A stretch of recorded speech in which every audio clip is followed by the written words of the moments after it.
Nosso entrevistado de hoje é o senhor Caio Fábio D'Araújo Filho, ou como é conhecido, Reverendo Caio Fábio.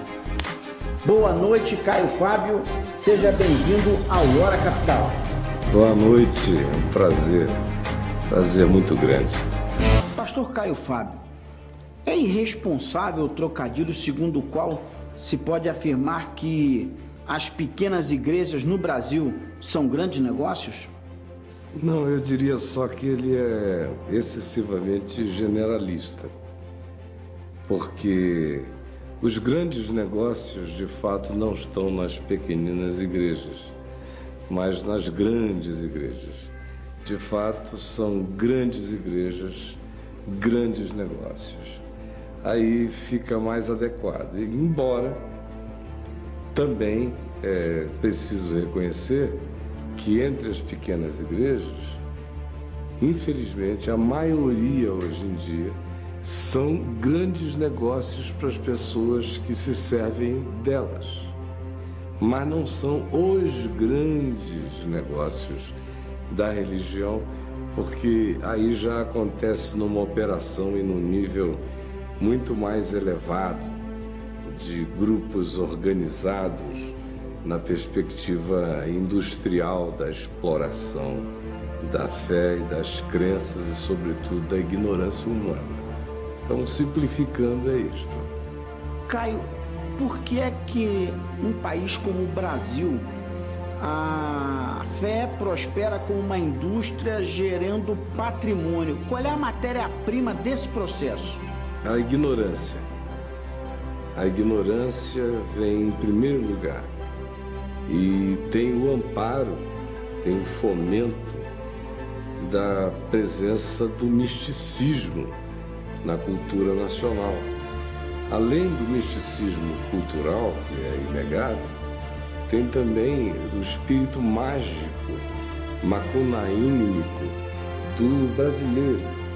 O brasileiro não é trágico dizer, porque não é irreal, embora seja triste que assim seja, que o brasileiro carrega um espírito macunaíma significativo e que vem carregado de magia nas soluções. São desejos de que o sucesso aconteça pela via de algum advento mágico na existência. A expectativa da magia está presente na cultura brasileira em tudo, do futebol, do carnaval, a qualquer outra manifestação, inclusive política. O Brasil é governado por intuições mágicas. São políticas praticadas a partir de expectativas narcisístico-carismáticas que involoncram o indivíduo na impressão de que ele é um ente imantado por uma designação, por uma predestinação, por uma magia salvadora. Tudo aqui acontece na base desse tipo de perspectiva, de percepção, de sentimento. Pois bem, no que diz respeito à fé popular, isso está absolutamente mais carregado do que em qualquer outro lugar. De modo que os grupos que prosperam são os que justamente trabalham com as categorias da exploração do elemento mágico. E a outra razão, porque um país como o Brasil, além disso, agora é uma época muito boa para a prosperidade da religião exploradora, da fé, da crença, da necessidade, porque quanto mais necessidade, mais a vontade mágica de se sair do atoleiro toma conta da alma coletiva. É bom a gente lembrar que esses grupos religiosos brasileiros, que são os maiores do Brasil, eles não ficaram grandes e poderosos depois que a economia se estabilizou. Eles já eram grandes e poderosos, explodindo na sua força com a inflação de 2.400% ao ano. Eles estavam comprando rádios para todos os lados, canais de televisão, crescendo no meio da miséria. De modo que o que a gente vê hoje aqui, com a população toda começando a se angustiar, greves acontecendo, há um sentimento de asco generalizado e desesperança, cansaço por parte de alguns. É a hora boa para os exploradores da fé lançarem as suas milhões de campanhas de magia, de solução em uma semana, de possibilidade de limpar o seu nome se você colocar um dinheiro no gasofilácio, enfim, de aquisições até de mansões celestiais, quanto mais aqui no dia a dia. Nós somos a nossa própria sentença como nação. Por que o Brasil é um país tão explorado? Porque o brasileiro é assim tão idiotamente mágico. Caio, na sua resposta, você fez referência à ignorância das pessoas como matéria-prima desse processo de industrialização da fé. E quanto às pessoas que se aproveitam da ignorância das outras pessoas, essas pessoas, elas entram nesse processo de industrialização da fé com objetivo mercantil ou elas se mercantilizam no processo? As duas coisas. Há aqueles de uns anos para cá, especialmente eu diria de uns 20 anos para cá, há aqueles, e todo mundo precisa saber disto, há aqueles que já entram sabendo que a questão não tem nada a ver com sinceridade, conversão, entendimento, paixão honesta pela palavra e pelo Evangelho. Há um grupo de 20 anos para cá que já entra como quem opta por uma franquia, por um negócio, por um ramo, por um nicho, enfim, é absolutamente mercadológico. Não é à toa que são pessoas já experientes no negócio do camelô, na coisa da prestidigitação em praça pública. Em geral, é aí que essas pessoas são chamadas, são convocadas, são encontradas e recebem a proposta de entrarem no negócio.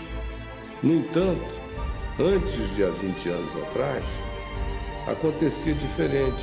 O indivíduo entrava ignorante, porém sincero no processo. O processo inteiro era estapafúrdio. Mas o que o levou ali foi sincero e foi honesto. Ele estava angustiado, propuseram paz, ele creu. Ele estava aflito, perdido, viciado, condicionado, desesperançado. E alguém propôs uma luz e ele acenou com o desejo de ir e foi. No início, você via a ignorância prevalecer sempre, mas ela era acompanhada de honestidade por parte dos ignorantes que pregavam e dos ignorantes que recebiam. Havia minimamente afeto honesto na proposta. Depois de um tempo, foi nítida a virada. Ela começou a acontecer de maneira geral do início dos anos 80 para frente. Até a década de 70 você ainda lidava com a ignorância honesta.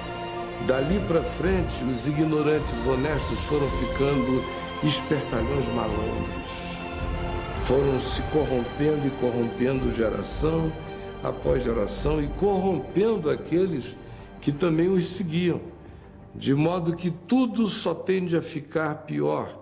Como diz o profeta Oséias no capítulo 4, versos de 4 a 6 do seu livro no Velho Testamento, fazendo um diagnóstico de Israel num momento parecido como este, ele diz: porque assim como é o povo, assim é o sacerdote, e assim como é o sacerdote, assim se torna o povo. de modo que sua pergunta é respondida. Hoje em dia, há aqueles que entram com sinceridade e se corrompem logo no processo, e há aqueles que já entram corrompidos, porque o processo em si é podre. Pastor Caio, gente muito qualificada faz críticas ferozes a segmentos evangélicos e, sobretudo, a esse processo de mercantilização. E atribui essa mercantilização, a esse comércio da fé, ao fato de que a legislação brasileira permite isenções e até renúncia fiscal. Qual é o seu ponto de vista sobre esta forma de entender o processo? Eu não digo que ele seja o único, mas ele estimula. Não está longe de ser o estímulo mais forte, porque existem 1000 modos de se lavar dinheiro numa igreja com isenção ou sem isenção. De modo que a isenção facilita, estimula, é um adendo à lavagem, é uma facilitação a mais. Existem grupos sinceros, honestos, que são, infelizmente, hoje em dia já poucos, que no passado, quando se criou, ou as isenções foram propostas e, enfim, legisladas desse modo, é porque, em geral, se estava lidando com grupos de filantropia, de misericórdia, de assistência à necessidade humana. Foi por essa razão. Mas isso passou. Esse tempo acabou faz muito tempo, infelizmente. Então, por exemplo, olha que todo mundo me conhece a vida inteira. Conhece as minhas posições. Alguém se aproximar de mim e fazer uma proposta do tipo lave dinheiro para mim, o cara tem que ter uma ousadia extraordinária. Mas eu, com todas as minhas opiniões publicadas a vida inteira, desde sempre, com meu modo manifesto, de forma franca, de certa forma, espanto esse tipo de aproximação da minha vida, graças a Deus, a existência inteira. Já fui objeto de propostas do tipo, olha, fique aqui com a gente nos Estados Unidos, nós vamos colocar o senhor num templo para 3.000 pessoas que nós compramos aqui em Boynton Beach, com estacionamento para centenas de carros. Vamos colocar o senhor em rede nacional de televisão da costa leste a oeste, no país inteiro. A única coisa que a gente quer é que o senhor lave um dinheiro para nós, o senhor fica com 30%, devolve o resto. Foi nos Estados Unidos da América, onde a fiscalização é muito mais séria. E você veja a cara de pau. Neste país, a mesma coisa já me aconteceu algumas 6, 5, talvez 7 vezes. Nesse nível de explicitude, de insinuações, toda hora. Agora, imagine o que está acontecendo por aí.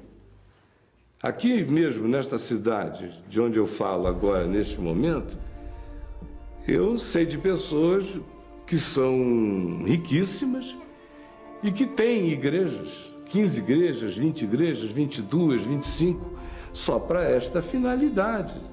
São lavanderias. A isenção é uma contribuição a essa factualidade, apenas isso. Pastor Caio, até pela existência desse tipo de comportamento comercial relacionado à fé, muita gente não acredita em Deus e nega mesmo a sua existência. E quase sempre o argumento é de que Deus não existe, porque afinal de contas tem tanta guerra, não é? Temos aqui a desgraça humana dos refugiados na Europa. O que você diria para essas pessoas que não acreditam na existência de Deus? Não, em primeiro lugar, eu quero concordar com a afirmação da pessoa acerca do fato, e é bom que você faça a distinção sobre isso, acerca do fato de que Deus não existe. Eu realmente creio que Deus não existe. Quem existe sou eu. Eu existo. Deus não existe. Existe o universo. Existem os multiversos. Existe tudo o que pode ser verificado. E existe o existente transverificável, mas que faz parte, no mínimo, de uma equação matemática que fecha. Boa parte das coisas que a gente veio a descobrir, antes de descobri-las, nós as matematizamos de maneira exata, de tal modo que as encontramos, porque elas eram existentes como possibilidade. Mas Deus não é existente como possibilidade. Deus é impossível. Deus não é possível. O possível é o existente. O impossível é inexistente. Por isso, o que existe é o material com o qual a ciência trabalha. Por exemplo, a física.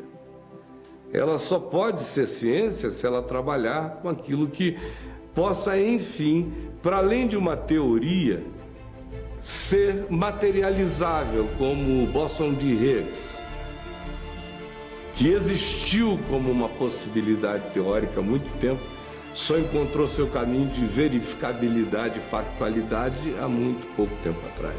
No entanto, o bóson de Higgs existe. Deus não. Deus nunca será provado. Porque o Deus provado é coisa. O Deus provado é um ente. O Deus provado é uma criatura. O Deus provado é uma finitude. O Deus provado é verificável. A verificabilidade de qualquer coisa a torna objetica. Se é objeto, é existente. Se é existente, não é Deus, porque para ser Deus tem que ser. Não pode existir. O que existe é o que dele procede, ele é. Mas ele nunca foi visto e nunca será visto. Isso está afirmado na Escritura. Ele é aquele a quem nunca ninguém jamais viu e nem verá. Agora, a razão pela qual algumas pessoas não creem e que supostamente se estriba em algumas alegações desse tipo que você aventou, em geral calamidades, especialmente como você ilustrou, duas delas, e duas que têm a ver exclusivamente com o que existe, não com aquele que é e não existe, que é Deus. Guerras. Onde foi que você viu Deus sair à guerra? Eu vou à guerra. Nós vamos à guerra.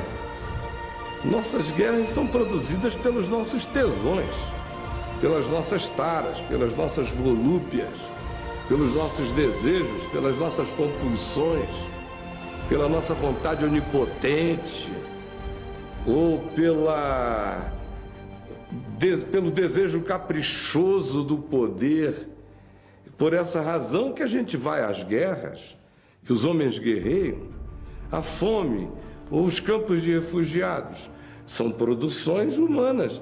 A natureza tem sido pródiga, a natureza sempre é farta. A natureza sempre vence. A natureza sempre floresce. A natureza sempre frutifica. A natureza sempre se resolve. A natureza é sempre cheia de abundante graça e soluções. Nós é que somos os interventores. Nós é que cortamos o fluxo. Nós é que pomos o garrote. Nós é que estrangulamos a vida. Nós é que somos os invasores alienígenas perversos. Nós é que criamos os aparatos. Nós é que desenvolvemos a inteligência para depois aplicá-la no controle, na manipulação, na indução, na guerra, que produz fome, que produz morte. E depois perguntamos, por quê, ó Deus? Ah, vá se danar. Mas e Jesus Cristo?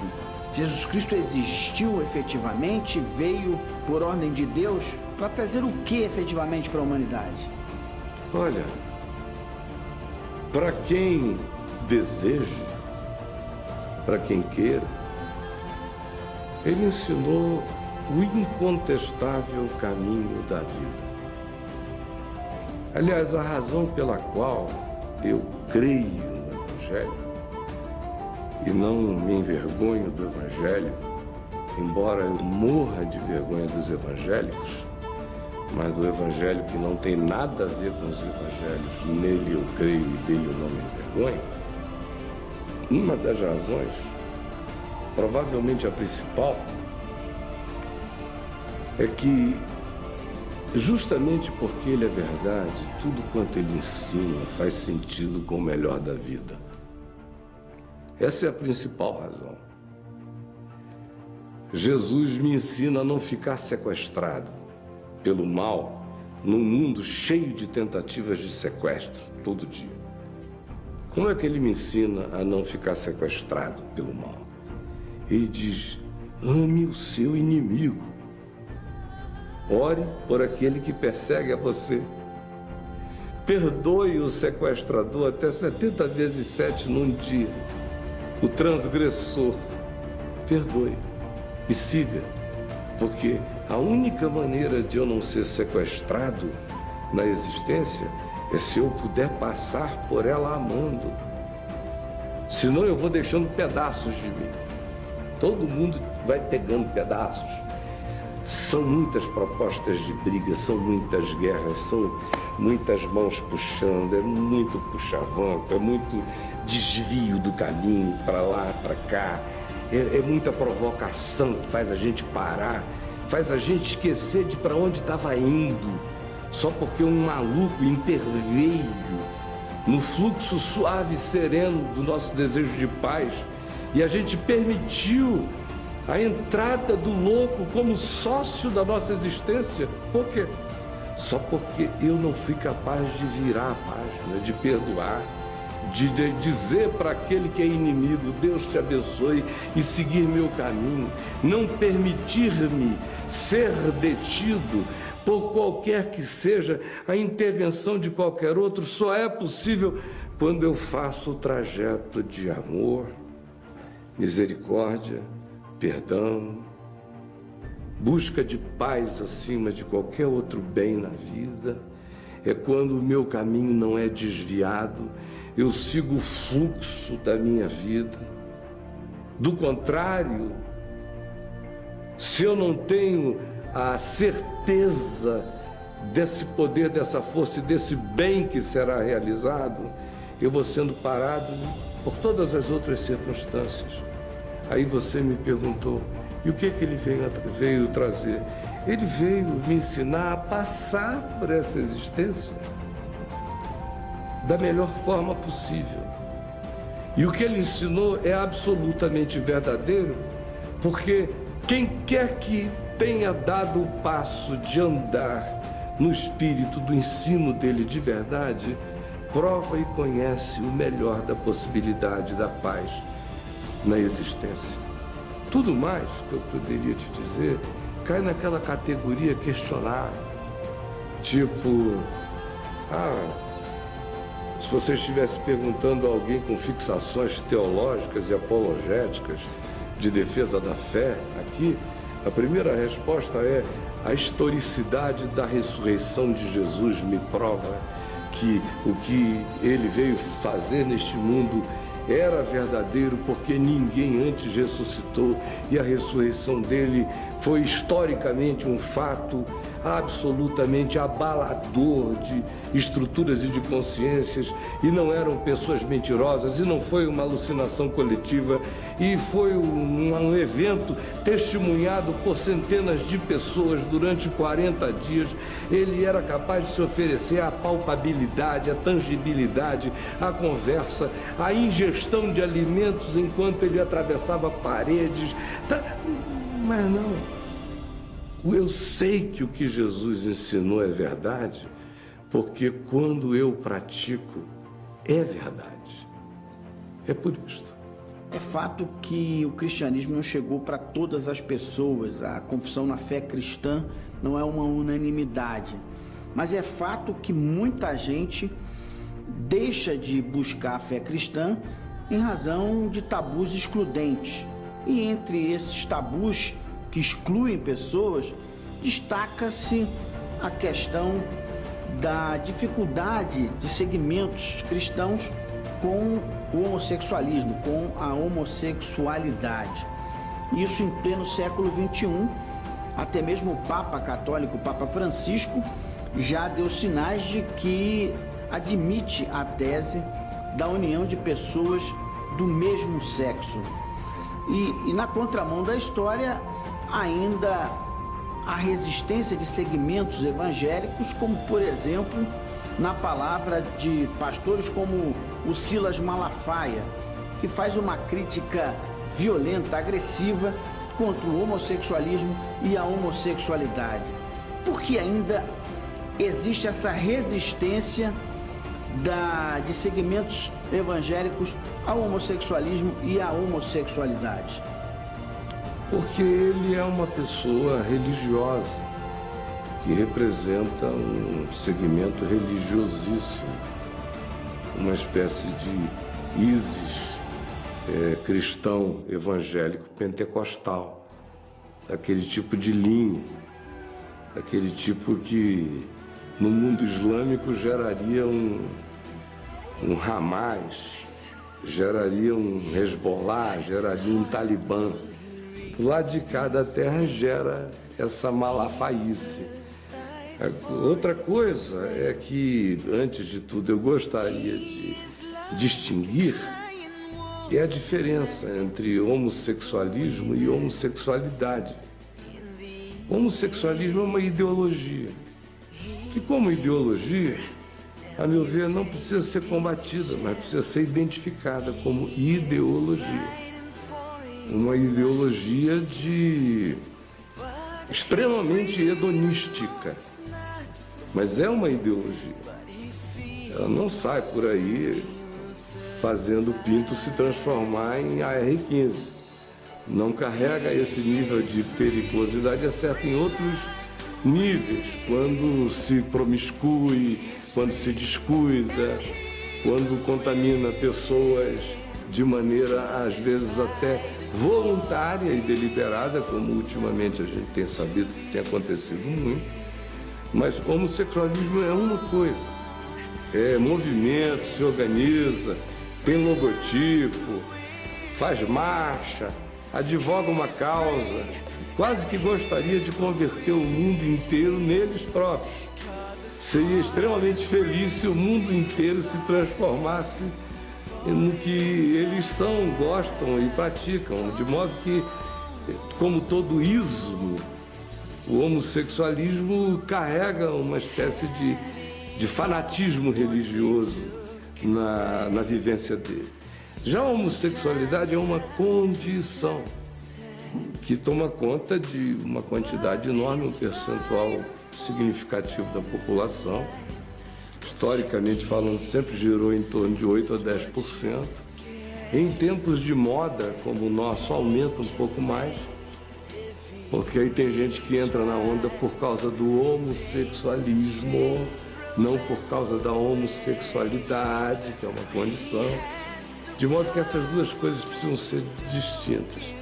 A terceira coisa que se tem que falar é que a razão pela qual um cara que você fez ser exemplificado nas posições do Silas Malafaia, que representa um contingente extremamente maior de pessoas com a mesma cabeça, com a mesma atitude, é porque eles leem a Bíblia da loucura. A Bíblia é uma entrada de milhões de insights que podem ser de qualquer natureza. A Bíblia é a mãe de todas as grandes heresias ocidentais e orientais. Foi a Bíblia. A Bíblia foi inspiração para o Alcorão. A Bíblia foi inspiração para tudo que você queira, para o mormonismo. O Jim Jones estava nas Guianas e por causa da Bíblia. As cruzadas aconteceram por causa da Bíblia. O Ocidente, com todas as loucuras, todas as formas de obscurantismo ocidental, aconteceram a partir de visões da Bíblia. A sexualidade ocidental oprimida, que é uma história que hoje em dia ninguém conhece porque o Ocidente virou uma putaria, mas viveu oprimido e virou essa putaria por causa de 1.700 anos de opressão sexual, quando abriu a cancela, quando a tampa do vulcão explodiu, quando Krakatoa veio à tona, meu amigo, veio a sexualidade ocidental, apareceu nessa loucura sodômica. Pois bem, mas foram 1.700 anos de opressão. Se uma mulher gozasse, ela podia ser banida da fé, ou podia ser presa. Houve períodos em que qualquer forma de prazer, um coito sexual entre dois fiéis casados, que não fosse para procriar, poderia gerar punições imensas. São histórias que transcorreram durante séculos e séculos e séculos e séculos do Ocidente, com influência para todos os lados por causa de uma leitura caleidoscópica da Bíblia. A Bíblia, posta junta como um livro, é uma bomba muito perigosa, porque você pode abrir no livro de Levíticos e dizer: se um homem deitar com outro homem, assim diz o Senhor, que seja levado para a porta da cidade, sejam ambos apedrejados até a morte. Está escrito na Bíblia. Por outro lado, Jesus está na Bíblia. O Novo Testamento está também na mesma Bíblia, entre capa e capa. Na Bíblia da organização dos livros feita pelos cristãos, que sanduicharam o Novo Testamento dentro do livro judaico. Aí o cara pega aquilo ali e não conhece o livro. Menos de 0,5% de fato da população que tem Bíblia tem algum conhecimento razoável do significado da Escritura. Eles só carregam aquilo, leem o que as religiões e as denominações mandam, ouvem as homilias e têm a crença formada pela convicção de terceiros, numa estrutura piramidal de ensino. Mas eles mesmos não sabem. De modo que, se ele for alguém que frequente uma reunião do Leonardo Boff, ele vai se tornar um cara extremamente mais humano, mais sensível, mais generoso, mais carinhoso, mais compassivo.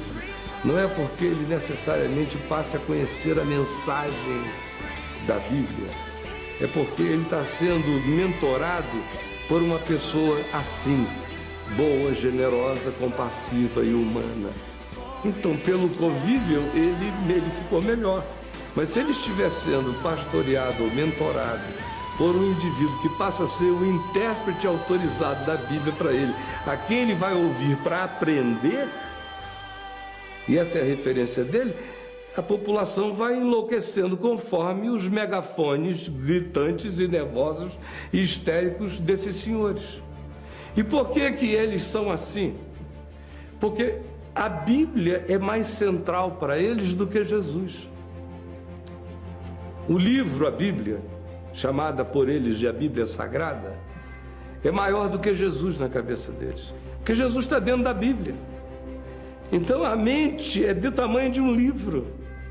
Jesus cabe na Bíblia, logo a Bíblia é maior do que Jesus. Exatamente esse é o raciocínio de caixinha. Aí, conclusão, o livro inteiro tem que ser posto em pé de igualdade. Eu tenho que ler Jesus e tenho que ler Levítico de Moisés em pé de igualdade. Quando na realidade nada mais está em pé de igualdade. Se eu sou cristão e sou discípulo de Jesus, é só Jesus, é o Evangelho. O Novo Testamento nos diz no livro de Hebreus que essas coisas do Velho Testamento, todas aquelas que são coadunáveis com o Espírito de Cristo, ficam. As que não são coadunáveis com o Espírito de Cristo, já foram, caíram em caducidade, esclerosaram, não existem, fazem parte de uma memória paleontológica da primitividade da percepção da consciência humana.